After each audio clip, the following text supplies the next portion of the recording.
became as the secretary, joint secretary to joint CM. secretary. ఆయన దగ్గర కొత్తలో PVRK Prasad Tirupati నుంచి వెనక్కి వచ్చాడు. ఆయన తిరుపతిలో ఉండగా ఇది చేశాడని అది చేశాడని ఏవేవో ఈయనకి అందరూ ఎవరో రకరకాలుగా చాడీలు చెప్పారు. ఆయన రాగానే ఈయన మంచి అప్పట్లో ఒక జనరల్ టాక్ ఉండేది, అది నేను రామారావు గారు సాడీలు శ్రద్ధగా వింటాడు అంటే అంటే ఎందువల్ల పాపం అది కాదు 35 ఏళ్ళు 35 ఏళ్ళు ప్రపంచంతో సంబంధం లేదు ఆయనకి. ఆ చుట్టూ ఉన్న నలుగురే పొద్దున్న 5ంటికి లేస్తే వెళ్ళిపోయేవాడు, హైలీ డిసిప్లిన్ మ్యాన్. ఆ నలుగురే ఆయనకి ప్రపంచం 35 ఏళ్ళు. వాళ్ళు మరి కంటిన్యూ అయ్యారు మిగతా వాళ్ళు అలవాటు అయ్యేదాకా. నేను కూడా అప్పుడు పివిఆర్కే ప్రసాద్ సస్పెండ్ చేయబోతున్నారని ఏదో విన్నాను. నేను అది వెళ్ళి చెప్పాను, సార్ అదేదో వింటున్నాను అంటే అవునండి ఆయన మీద సార్ అంటే నాకు ఫర్ మై సేక్ ఓ చిన్న సహాయం చేయండి అంటే ఒక్కసారి పిలిచి మాట్లాడి మీకు తోచింది చేయండి అన్నాను. వచ్చాడు, ఇద్దరు గదిలోకి వెళ్ళారు, నవ్వుకుంటూ బయటికి వచ్చారు. అప్పటి నుంచి PVRK Prasad became his most trusted SI officer. బ్రహ్మాండంగా పనిచేశాడు. తర్వాత ఇంకొకసారి పేర్లు నాకు చెప్పడం ఇష్టం లేదు, బెనర్జీ డిప్యూటీ సెక్రటరీ అతను సరే అతని రూమ్లో కూర్చుండగా ఒక సీనియర్ అధికారి కళ్ళంపట్టి నీళ్లు పెట్టుకుని కూర్చున్నాను అక్కడ. ఏమైంది సార్ అంటే నా ఆనెస్టీని శంకిస్తున్నారు సీఎం గారు, ఆయన ఏదో 2 రూపీస్ కేజీ స్కీమ్లో రైస్ మిల్లర్స్తో నెగోసియేషన్లో ధర గురించి ఏదో లాలూచి పడ్డాడు. ఆయన ఇప్పటికీ ఇక్కడ మన దగ్గరలోనే ఉన్నాడు. ఆయనకు ఉన్న గ్రేటెస్ట్ క్వాలిటీ ఏంటంటే ఆనెస్టీ, నీతి నిజాయితీ గల మనిషి.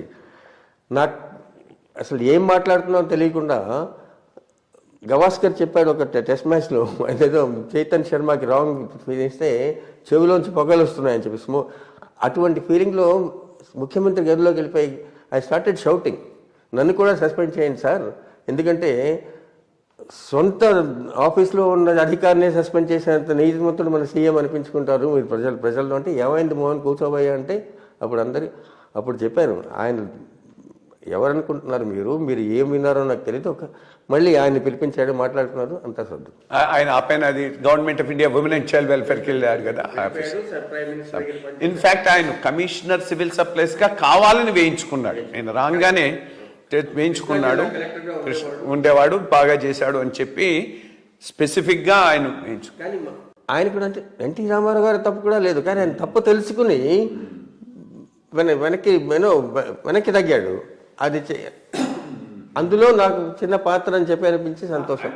అంటే అదొకటి ఎన్టీ రామారావు గారిలో ఉన్న ట్రైట్, ఎవరిని గురించైనా కానీ నెగటివ్గా చెప్తే శ్రద్ధగా వింటాడని. ఈయన విషయంలోనూ అయింది, ఇంకో ఎక్సైజ్ కమిషనర్ విషయంలోనూ ఆ టైంలో అయింది. ఆయన మీద కూడా ఆల్మోస్ట్ సంతానం గారితో అయింది. చాలా నాతో కూడా కొంతమంది తర్వాత కాస్త కొద్ది గొప్ప. అంటే ఒకటి ఇక్కడ ఒక స్పెసిఫిక్ ఏమనాలి, ఆయన అడ్వైస్ చేసే లాబీ వాళ్లకు ఒక ఎజెండా ఉంది, ఆ ఎజెండా ఆయన ద్వారా రిఫ్లెక్ట్ అవుతూ వచ్చింది. That was an unfortunate situation in those days. నేను వచ్చి 10 రోజులు కూడా అవ్వలేదు. మన వాళ్ళు కూడా సీనియర్ అధికారులు కూడా కొందరు నువ్వు ఎలా తప్పు చేయాలో నేను చెప్తాను కదా, నేను ఉన్నాను కదా అని చెప్పేవాళ్ళు కూడా మన వాళ్ళు ఉన్నారు ఢిల్లీలో కూడా. నువ్వేం కష్టపడక్కర్లేదు, నీకేం కావాలో చెప్పు నేను చేసి పెడతానని. 49 కార్పొరేషన్లు ఉండేవి స్టేట్లో, వాటిని 9 చేయాలని నేను తన మేనిఫెస్టోలోనే చెప్పుకున్నాడు.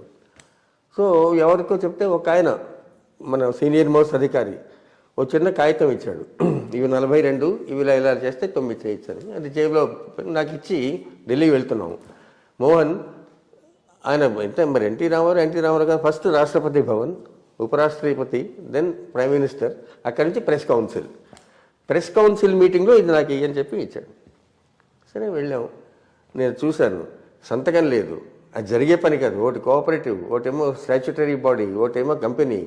అసలు ఎలా జరుగుతుంది, లీగల్ ఆపరేషనల్ అడ్మినిస్ట్రేటివ్ ఏమీ లేవు, ఉట్టి బొమ్మలు గీసేదో ఉంది. జేబులో పెట్టేసుకున్నాను, అయిపోయింది. ఆయన నేను ఇవ్వలేదు. బయటకు వచ్చాక కారులో ఎక్కాక అరే ఆ కాగితం ఏమైంది అన్నాడు. నా దగ్గర ఉంది సార్ నన్ను. మరి నాకు ఇవ్వలేదు సార్ అంటే ఇది మీరు నలుగురిలో చెప్పే పరిస్థితులు లేదండి, you have a certain reputation in the country. ఇది నలుగురికి మీరు మీ ద్వారా తెలిసే విషయంగా నాకు అనిపించలేదు అంటే నాకు కొన్ని ఇష్టం ఉండవు అన్నాడు. కానీ అది జరగకుండా జరిగింది ఏదో అంతే.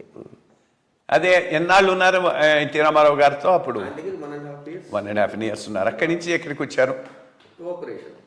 Cooperation as commissioner cooperation, registrar of cooperation. ఇక్కడ 2-3 ఏళ్ళు ఉండి దాని తర్వాత ఎక్సైజ్ కమిషనర్గా. ఎక్సైజ్ కమిషనర్గా ఏంటి విచిత్రం, ఓ రోజు రాత్రి పివిఆర్కే ప్రసాద్ ఫోన్ చేసి నేనేంటి ఆ రోజు మధ్యాహ్నం ఎన్టీ రామారావు గారితో కూర్చొని 17 మంది పోస్టింగ్స్, అంటే నేను ఆయన ఆఫీస్లో లేను, అయినా నన్ను నమ్ముకునేవాడు అప్పటికంటే పంపించేసినా సరే.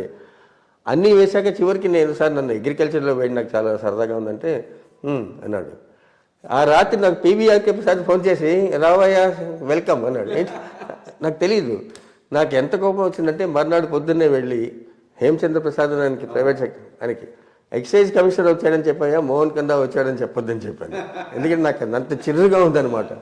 కానీ అక్కడ బాగా జరిగింది. మరి అక్కడ మీరు కొద్దిగా ఈ టెక్నాలజీ ప్రవేశపెట్టారని, so lot of information straight అవే మీకే వచ్చేదని బాగా మానిటర్ చేసేవాళ్ళని కింద వాళ్ళు చెప్పుకుంటూ ఉండేవాళ్ళు. అంటే ఎందుకంటే మంచి అసిస్టెంట్స్ ఉండేవారు. సత్యనారాయణ, జన్నత్ హుసేన్, జేపీ మూర్తి అందరూ కూడా చాకుల్ లాంటి వాళ్ళు. వాళ్ళ వల్ల మనకి మంచి పేరు వస్తుంది ఒక్కొక్కసారి. అక్కడ ఏదైనా ఎనీథింగ్ మెన్షనింగ్? ఎన్నాళ్ళు ఉన్నారు? 1 year. అక్కడ 2 విషయాలు. ఒకటి ఎక్సైజ్ చంద్రబాబు నాయుడు గారు అంత క్రితం వచ్చి కలిసేవారు పార్టీ సెక్రటరీగా. అప్పటికి కర్షక పరిషత్ చైర్మన్ అయ్యి ఆయనకి క్యాబినెట్ ర్యాంక్ వచ్చింది. ఓ రోజు ఫోన్ చేసి కలవాలంటే నేను వస్తానండి అని చెప్పాను. అదేంటి నేనంటే లేదు ఇప్పుడు క్యాబినెట్ హోదా కదా, ఆమె సెక్రటరీ, అదే కాకుండా మీకు ఎందుకు కష్టం, నేను వెళ్ళి కలిసాను. అగ్రికల్చర్ లేదు, ఎక్సైజ్లోనే ఉన్నాను. ఎక్సైజ్. సో పాలసీ ఇలా మార్చి వాళ్ళ ఉద్దేశం ఏంటి, కాంట్రాక్టర్లు తీసేయాలి, ఆ పద్ధతి తప్పే. కానీ నామినేషన్స్ ఈ దుకాణం వీడికి అని మేము చేస్తామని అంటే పార్టీ వర్కర్స్ నాకు కొంచెం భయం వేసింది. సార్ నేనైతే దీన్ని ఏకీభవించను, నేను దీన్ని వ్యతిరేకిస్తాను నన్ను అడిగితే అని చెప్తే, మీ ఇష్టం, మరి జరిగేది ఇది జరుగుతుంది తప్పకుండా, దీన్ని వ్యతిరేకించిన వాళ్ళగా మీరు మిగిలిపోతారు అన్నాడు. అంటే నేను చెప్పాను సార్ మాకు మొదటి నుంచి చెప్తారు, సాయంకాలం ఇంటికి వెళ్ళే ముందర ఇవాళ ఏదైనా మంచి జరిగితే మంత్రికి ఫోన్ చేసి అయ్యా మీ వల్ల జరిగిందని చెప్పుకోండి చెప్పండి, ఏమైనా తప్పు జరిగితే అయ్యా అదంతా నా వల్ల అని చెప్పుకుని ఇంటికి నాకు చిన్నప్పటి నుంచి నేర్పిస్తానండి. చెడ్డ పేరు అంటారా, పాలసీ వ్యతిరేకించాడని ఏం భయం లేదు, నేను మాత్రం ఐ కెనాట్ సపోర్ట్ ఇట్ అన్నాను. క్యాబినెట్ మీటింగ్ జరిగింది దాని మీదే.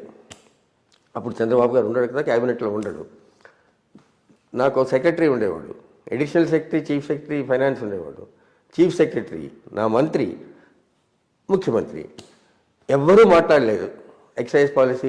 ఎన్టీ రామారావు గారు పేజ్ తిప్పబోతుంటే చెయ్యెత్తాను. ఆయనకి అస్సలు నచ్చలేదు.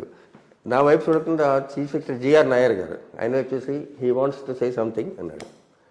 నేను బట్టి వచ్చేసాను ఒక పాఠంలాగా. 10 నిమిషాలు లెక్చర్ ఇచ్చేసాను. కూర్చొని అమ్మయ్య అని చెప్పి కూర్చున్నాను. మళ్ళీ చీఫ్ సెక్రటరీ అడిగాడు, హ్యాజ్ యూ ఫినిష్డ్ అని అడిగాడు. అంటే అయిపోయిందంటే నెక్స్ట్ ఐటమ్ అంటే ఆల్రెడీ డిసైడెడ్. కానీ నాకు ఆయన చేసిన కన్సెషన్ ఏంటంటే చెప్పనిచ్చాడు నలుగురిలో. So but one more thing I want to tell you, బ్రహ్మాండమైన సక్సెస్ అయింది ఆ పాలసీ. నామినేషన్స్ చేయొచ్చు వరకు కొంచెం ట్వీక్ చేసాము, ఇలా కాకుండా ఇలా అవి ఒప్పుకున్నారు వాళ్ళు. కొంచెం సమ్ లిమిటెడ్ టెండర్స్ అని, మినిమం గ్యారంటీడ్ క్వాంటిటీ బట్టి ఇవన్నీ చెప్పి కొన్ని ఒప్పుకున్నారు. సో ఒరిజినల్ థింగ్ జరగలేదు. కానీ అంటే ఒక్కొక్కసారి పొలిటీషియన్స్ గట్ ఫీలింగ్ ఇది much better than our analysis. అదే అప్పుడు దీంట్లో కూడా జరిగింది, ఇది బీడీ ఆకు ప్రొక్యూర్మెంట్. అవును బీడీ లీఫ్ లో కూడా ఆఫీసర్స్ చెప్పిన దానికి టోటలీ డైవర్జెంట్ వ్యూ ఆయన తీసుకున్నాడు ఎన్టీ రామారావు. బాగా సక్సెస్. ఇంకోటి అప్పుడు నాకు మంత్రి ఉండేవారు, ఎందుకో ఆయన పేరు ఆయనకి ఏం అభ్యంతరం ఉండదు, అశోక్ గజపతిరాజు గారు. ఆయన వంటి జెంటిల్మెన్ అసలు నాకు సర్వీస్లో కనిపించడం. Royal family and then well brought up, cultured, ఎంతో మర్యాదగా చూసుకునేవాడు. ఆయనకేంటి పాపం ఎవరో చుట్టూ వీళ్ళు వాళ్ళ డిపార్ట్మెంట్లో ట్రాన్స్ఫర్స్ పోస్టింగ్స్ ఆయన చేత అనవసరంగా చేస్తుంటే నేను వెళ్ళి చెప్పుకున్నాను. సార్ మీరు ఆంధ్ర క్రికెట్ అసోసియేషన్ ప్రెసిడెంట్, నేనేమో హైదరాబాద్ క్రికెట్ అసోసియేషన్ ప్రెసిడెంట్ కదా. మరి క్రికెట్లో మేనేజర్ ఉంటాడు, కెప్టెన్ ఉంటాడు, ప్లేయర్స్ ఉంటారు. మేనేజర్ ఏంటి, పొద్దున్నే ఆట మొదలయ్యే ముందర ఇలా చెయ్యి, ఇలా చేస్తే వాళ్ళ స్ట్రెంగ్స్ ఏమీ బాగుంటుంది. ఆట అయిపోయాక ఇవాళ ఇలా చేస్తుంటే బాగుండేది అంటే, కానీ ఆట అవుతుండగా ఒరే వాడికి బౌలింగ్ ఇయ్యి, ఇక్కడ వీడిని ఫీల్డింగ్ పెట్టంటే కరెక్ట్ కాదు కదా అంటే నవ్వాడు. అర్థమైంది ఆయనకి. దాని తర్వాత మానేశాడు అనమాట. తర్వాత మన ఫ్రెండ్ ఒక ఆయనకి చెప్పాట, మీ బాస్ నాకు వచ్చిన క్లాస్ తీసుకున్నాడు అని చెప్పి. కానీ ఆయనకి అర్థమైంది, that is something which I really enjoyed. అంటే కొంచెం ఒక్కొక్కసారి మనం ధైర్యం చేస్తే అర్థమవుతుంది మనుషులకి. సో ఇది పార్ట్ 1 ఇక్కడ ముగిస్తున్నాం. మళ్ళీ పార్ట్ 2లో మిగిలిన ప్రస్థానం అంతా మాట్లాడుకుందాం. Thank you.